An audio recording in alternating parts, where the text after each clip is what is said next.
Getting started here on doing some of the duct work on the heat pump water heater. So I ordered this from Rheem. It will screw on to the water heater and then it will allow us to easily attach our duct work.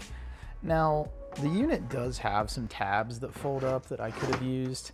I'm a little more OCD and I really prefer the look of this, so I went ahead and ordered this. I think it'll be a lot easier to work with and it'll just look cleaner. So I have that. I also have some adjustable 90-degree elbows that we're going to be working with. I've got the self-tapping screws, I've got some tape, and I've got a exhaust vent. All right, y'all, I thought it might be nice just to give you an overview of everything that I bought for this project. So I have multiple of some of these things. I got four of these. But I thought I'd just go over what I think you might need.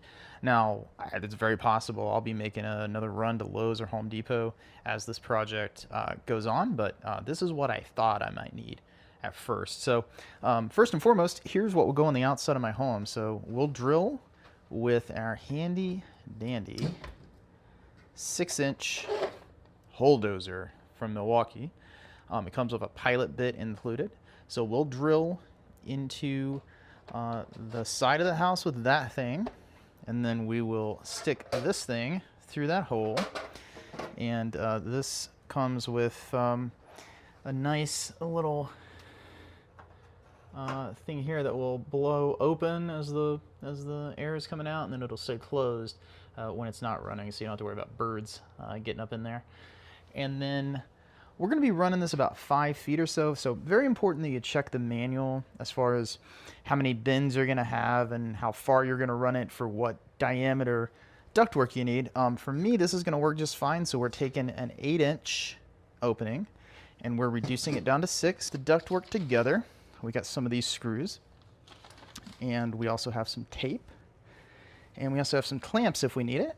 And then to attach this adapter to the water heater, we have some of these self-tapping screws that Rheem included, and then we have some foam that will go around the adapter.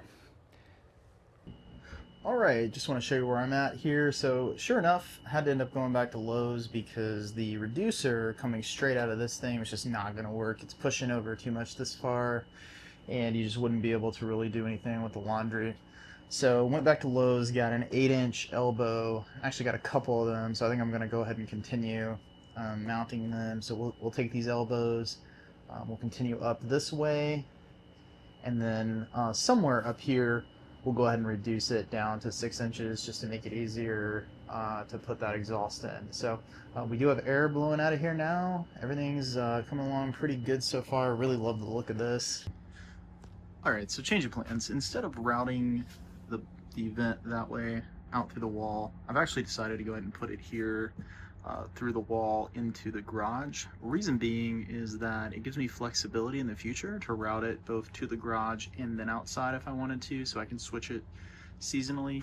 I just don't feel like I have enough room in here for a T. I mean, I barely have enough room for this, and I'm honestly worried about this in terms of usability of the space with the washer and dryer, because the size coming off of here is 8 inches, so I'm going to an 8-inch elbow, and then I'm going to be reducing it to 6 inches to save as much space as I can up here.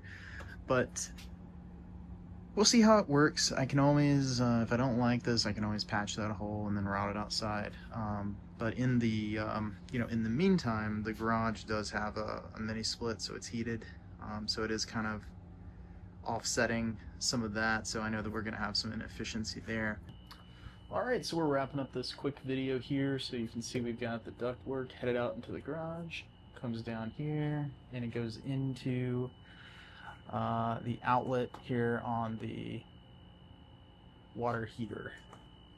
So I don't know, I don't love how this looks. It's just it's always going to be bulky whether I go that way with it or whether I go this way with it, but it does leave more room over there. Now in front of the washer, so I'll show you what the outside here looks like. So you see we wrap it right around the corner here. We have our exhaust So anyway, that's how you can deal with a cold room that has a heat pump water heater in it, is just get rid of the cold air somewhere else that you might want cold air.